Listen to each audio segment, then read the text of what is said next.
भाषिक कौशल भाषा विकास के 4 कौशल माने जाते हैं।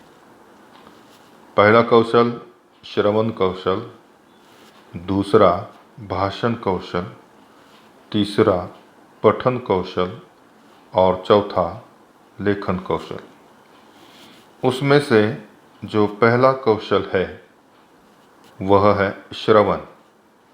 उस भाषाई कौशल श्रवण के आज हम उद्देश्य देखेंगे। श्रवण कौशल के उद्देश्य। श्रवण कौशल के 5 उद्देश्य है। 1.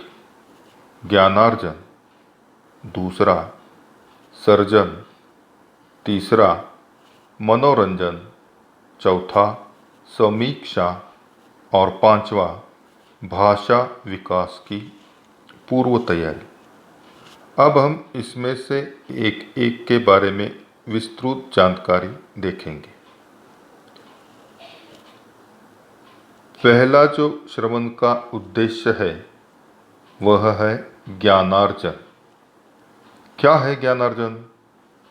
श्रवण का यह पहला उद्देश्य है।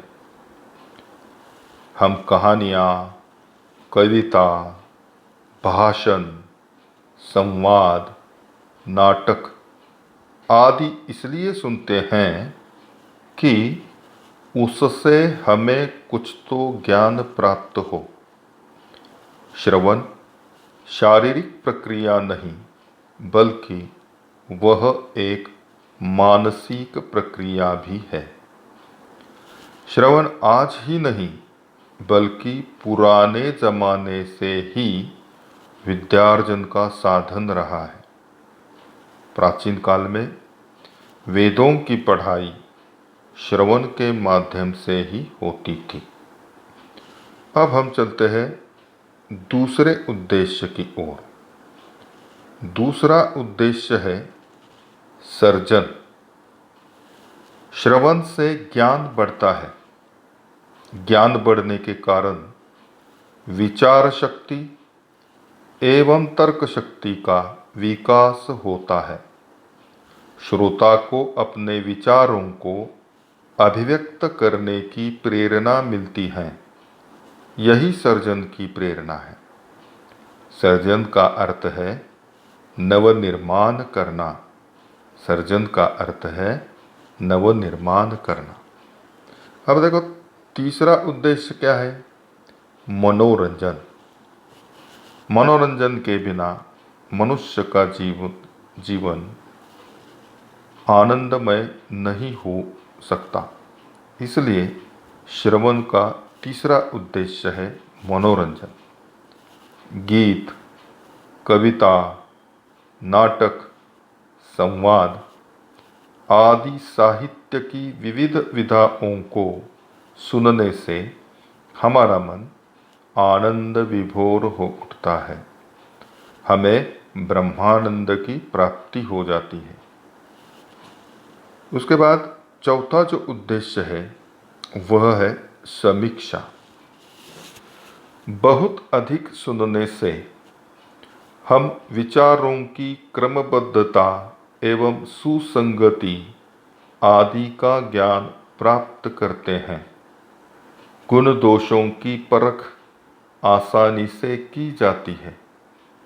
इसके परिणाम स्वरूप समालोचना शक्ति का विकास अपने आप हो जाता है। श्रोता वक्ता की शैली तथा उसके भाषण के आशय को समझकर अपनी राय व्यक्त करता है। इसे ही समीक्षा कहते हैं। और अंतिम वाला जो 5वां उद्देश्य है श्रवण का, वह है भाषा विकास की पूर्व तैयारी। श्रवण भाषा विकास में अहम स्थान रखता है। श्रवण से उच्चारण की शिक्षा मिलती है। श्रवण से ही पठन एवं लेखन कौशलों में तरक्की होती है। निर्दोष लेखन श्रवण के आधार पर ही निर्भर है। इसलिए ही श्रवण को भाषा विकास की पूर्व तैयारी मानी जाती है। अब देखो, श्रवण के माध्यम से हमें छात्रों में अच्छा सुनने की, सही सुनने की क्षमता विकसित करनी है। और इन 5 उद्देश्यों को ध्यान में रखते हुए अगर हम छात्रों को श्रवण करने की आदत लगाते हैं तो निश्चित रूप से छात्रों का श्रवण सक्षम हो जाएगा।